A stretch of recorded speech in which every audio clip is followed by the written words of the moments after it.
Everyone, welcome back to my channel.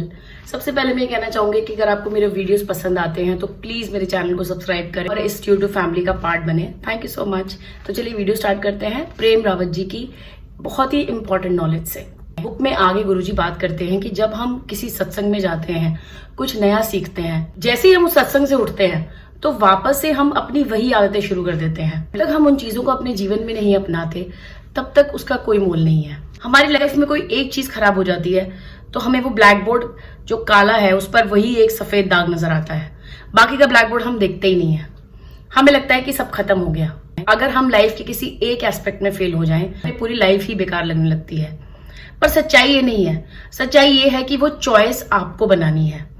अपने आप को खुश रखना एक चॉइस है जो आपको बनानी है अपने लिए। सब कुछ मुश्किल है, खाली रहना भी मुश्किल है, काम करना भी मुश्किल है, सारी जिंदगी जॉब करना भी मुश्किल है और रिटायरमेंट के बाद कुछ ना करना भी मुश्किल है।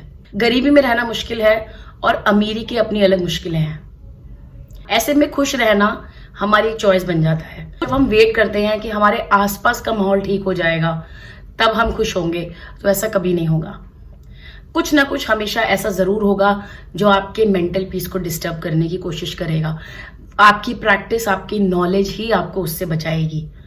आपको हर हाल में खुश रहने की प्रैक्टिस करनी है। गुरुजी कहते हैं हम सबको रोज उठकर ये प्रण लेना चाहिए कि आज का दिन हम खुशी से ही बिताएंगे, नो मैटर व्हाट हैपेंस। हमारे अंदर हर वक्त एक टेप चलती रहती है, ये नहीं करना है, ये करना है, वो कैसे होगा, वो कब आएगा, वो कैसे होगा, मुझसे वो गलती हो गई, अब कैसे ठीक होगी। पर इस टेप को स्टॉप करना हमें नहीं आता और ये कॉन्स्टेंटली हमारे माइंड को यूज करती रहती है। ये कॉन्वर्सेशन ही हमारे पीस को हमसे दूर करती है। हम उस पल में रहें, उस दिन की चीजों के बारे में सोचें, उस दिन की चीजों को करें और हैप्पीनेस को एक चॉइस बनाएं। यही पर्पस है इस सारी नॉलेज का। मैं फिर से कहानी के साथ वीडियो खत्म करूंगी। एक राजा थे जिन्होंने एक माली को बोला कि पहाड़ पर मेरा महल है, वहां पर तुम एक सुंदर बगीचा बना दो। माली ने कहा जरूर। माली ने एक डंडा लिया और दोनों तरफ 2 घड़े बांध दिए। उनमें से एक घड़ा टूट गया पर माली ने उसे बंधा हुआ रखा और ऐसे ही ऊपर जाने लगा। कुछ दिनों के बाद जो सही मटका था उसने दूसरे वाले मटके को चिढ़ाना शुरू किया कि तू तो टूटा हुआ है, तेरा तो कोई वजूद ही नहीं है, तुझ पर तो रहम खाकर तुझे माली ले जा रहा है ऊपर। इस पर मटका बहुत दुखी हुआ। उसने माली से बात की। उसने कहा आप मुझे ऊपर क्यों लेकर जाते हैं, मेरा कोई अस्तित्व ही नहीं है, मुझे कोई नहीं पूछता, दूसरे मटके मेरा मजाक उड़ाते हैं कि मैं किसी काम का ही नहीं हूं। इस पर माली ने हंसते हुए कहा कि चलो मैं दिखाता हूं।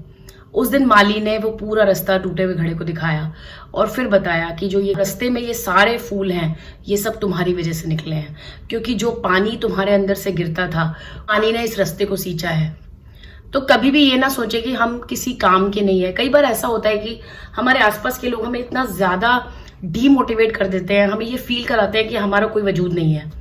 शायद कभी ऐसा समय आता है कि हम एक फाइनेंशियली बहुत स्ट्रांग नहीं होते, इमोशनली बहुत स्ट्रांग नहीं होते, हमारी लाइफ में कुछ ऐसी चीजें हो जाती हैं जो हम एक्सेप्ट नहीं कर पाते।